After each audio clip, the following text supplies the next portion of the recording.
Which way would you vote today? And it's like someone said to me, well, the question should be who's going to have the longer career. Like, length doesn't mean greatness. This is just on the surface without giving it a deep, think here. PCA, even if he cools off at the dish, is still going to be a fantastic defender, a Gold Glove winner, and is going to be in the top 10 in stolen bases. So he can affect the game even if he's not killing it. Whereas I don't know that Caleb can have the same impact unless, he's slinging it. Can't you say that his playmaking ability to, even though that could be a fault at times, like PCA's swing and miss, and not walking, that his playmaking ability, those throws, that we still marvel at, and we want them to happen more, but he still can make something out of nothing. Isn't that similar to? It's a great question. It's pure guess because, my expectation is that he's going to play significantly better this year with Ben Johnson and the group that he's with. So I expect him to take an enormous step forward.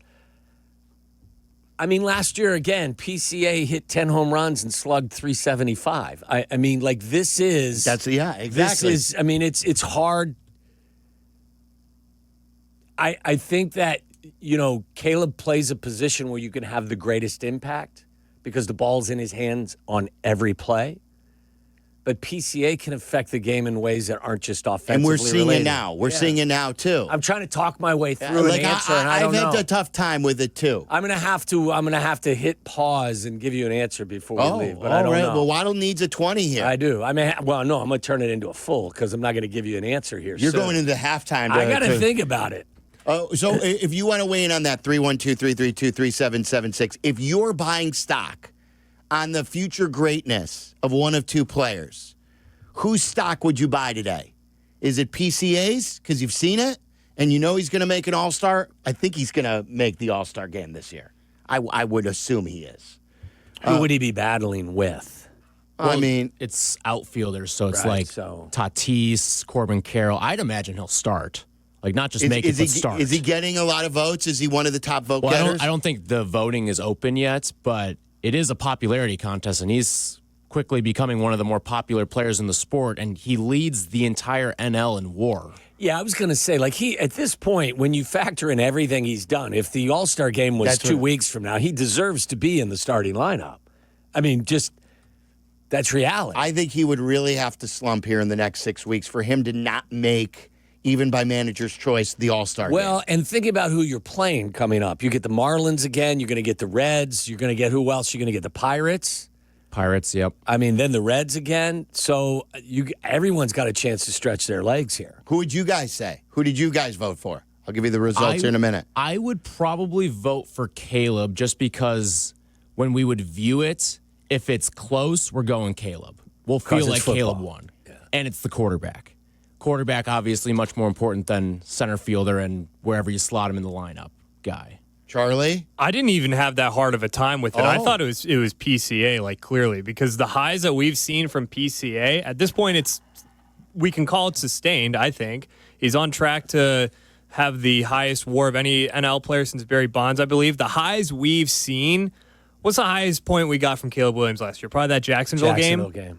And that was a pretty elite performance. For all-around games, right? We've seen it in flashes with comebacks and stuff. Go back and think about the stretch where he played really clean against the Rams, and then he not only played clean, but he had big plays against Carolina, and then they go overseas. That 3-game stretch, highlighted by the game against the Jags, was pretty good football. It was pretty good football. This is elite baseball right now that we're seeing from PCA. And I think that, to me, that's the difference. That's the thing. You have to work that in to your calculus. You've seen the elite from PCA. Will we see the elite in year 2? That's what I wrote a couple weeks ago. This is what we're dreaming about with Caleb. We're dreaming about that it all starts to click, even if he does start the first couple games off with that new coach sort of trying to figure it all out. Like I told you, where PCA had 0 home runs and a 200 batting average through 70 games. Maybe there is a little adversity at the start. I don't know. But by mid-season, I think with Ben Johnson, with these weapons, that we hope we're talking about Caleb Williams the way Cubs fans are raving about PCA.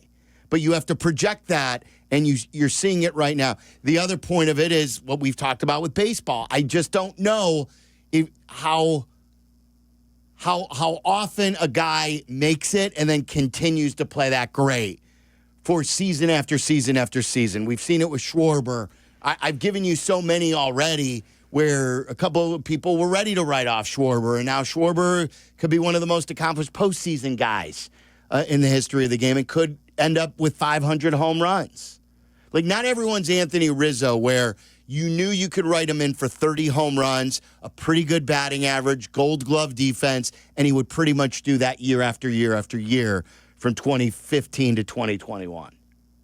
They're pretty similar players, too, in how they play the game. The swag, right? Yeah, and you know, at times they both try to do too much, but they have ridiculous ability that is on display quite a bit. It's a good question. I mean, it's hard. It's.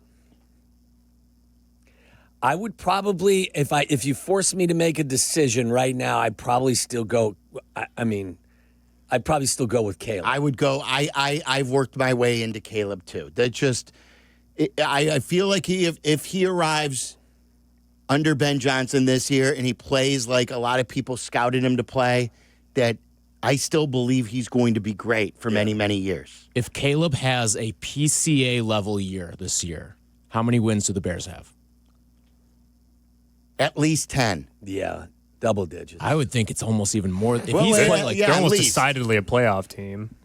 I mean, that schedule is still tough. We It know is, yeah. that you could have a great game against Lamar in Baltimore and lose. For sure, yeah. But like you're talking about a Joe guy Burrow. who's in the MVP conversation right now in PCA. If we're translating that to the Bears, I mean, it's really simple. You're not going to go through your list of quarterbacks who have had statistically fantastic years and it doesn't equate to. I mean, maybe Joe Burrow in the Bengals because their defense was so damn bad.